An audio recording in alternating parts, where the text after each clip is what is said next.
আবারও গুরুত্বপূর্ণ একটি ভিডিও নিয়ে আপনাদের সামনে হাজির হলাম। আপনারা যখন ইউটিউব আপনাদের স্মার্টফোনগুলোতে চালান, তখন এই ইউটিউব চালানোর সময় আপনারা যখন ইউটিউব থেকে বাইর হয়ে আসেন, তখন কিন্তু এই ইউটিউব আর গান বা যেকোনো কিছু মিউজিক থাকলে সেটা কিন্তু বন্ধ হয়ে যায়।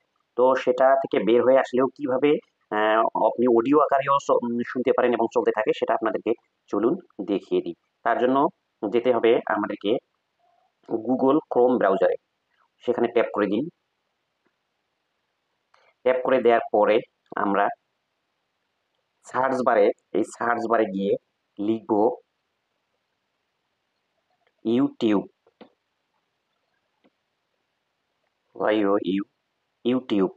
ইউটিউব লেখা শেষ হলে আমরা ইউটিউব লেখাটি শেষ হলে আমরা সবার উপরে এই যে এই সার্চ বার যে জায়গাটা আছে তার একটু কর্নারে দেখেন 3 ডট একটা মেনু আছে। এই মেনুতে আমরা ট্যাপ করে দিব। ট্যাপ করে দেওয়ার পর ঠিক ওখান থেকে আপনারা একটা জিনিস দেখতে পাবেন, সেটা হচ্ছে ডেস্কটপ সাইট। এই ডেস্কটপ সাইটটাতে আমরা একটা টিক মার্ক দিয়ে দিব। টিক মার্ক দেওয়ার পর আপনি এখন যে গানটি বা যে ভিডিওটি দেখতে চান সেই ভিডিওটি যদি এখন আমরা প্লে করে দিই, দেখেন এই ভিডিওটা যদি আমরা এখন প্লে করে দিই, প্লে করে দেওয়া মাত্রই ভিডিওটা কিন্তু শুরু হয়ে গেছে।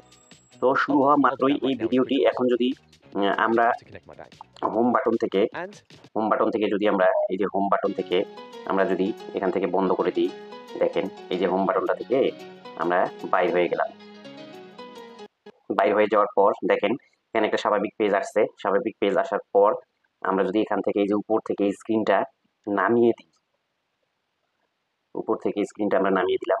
নামিয়ে দেওয়ার পর আপনারা দেখেন, নামিয়ে দেওয়ার পর এখান থেকে আপনারা একটা ওই যে গানটি বাজিয়েছিলেন দেখেন ভাবনাগুলো এলোমেলো, এই গানটির কিন্তু একটা এখানে বন্ধ হওয়ার সাইন দেখা যাচ্ছে। এই সাইনটির উপরে যদি এখন আমরা ক্লিক করে দিয়ে স্বাভাবিক অবস্থায় যদি এখন স্মার্টফোনটাতে আসি, ওই সংশ্লিষ্ট গানটি কিন্তু বাজতেই থাকবে। তখন আপনারা পাশাপাশি অন্য কোনো কিছু স্মার্টফোনে চালিয়ে দেখতে পারবেন এবং গানটি কিন্তু অনবরত বাজতে থাকবে। এভাবে আপনি ইউটিউবটি দেখতে পারবেন।